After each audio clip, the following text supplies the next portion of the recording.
देखो सरकार आसवा दिन भारतीय जनता पार्टी ओडिशा रे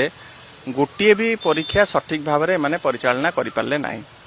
वर्तमान दीर्घ दिन धरिकी 2 वर्ष हेलानी सरकारी चाकरी पाई कि चातक भलिया जो परीक्षार्थी माने अपेक्षा कर रहिचंती तांकू उपहास कला भलिया एमाने गोटे दिन रे 2टी परीक्षा करिवे बोली कि बाहरिचंती। ये सरकार चली ना ये गोटे सर्कस चली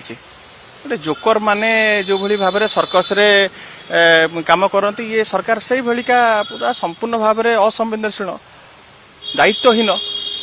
आपण देखंतु वर्तमान चाकरी चोरी आपणकर जो भूल पुस्तक रे जो माळमाळ भूल बाहरची एवं आपणकर प्रश्नपत्र लीक ये केलेंकारी ताती सरीनी। ए 2 दिन तले आपण देखचंती गोटे पूरा जातीय लज्जा हला ओडिशा पई जो भली भाव में हजार हजार माने मिस्टेक सब भूल बाहरची पुस्तक मानकरे तापरे 2 दिन जाइनी देखंतु एभलिका गोटे बाहरची नोटिफिकेशन जे डेट गोटे डेट रे 2टा परीक्षा माने सरकार चली भीतर समन्वय अच्छी आपणकर गण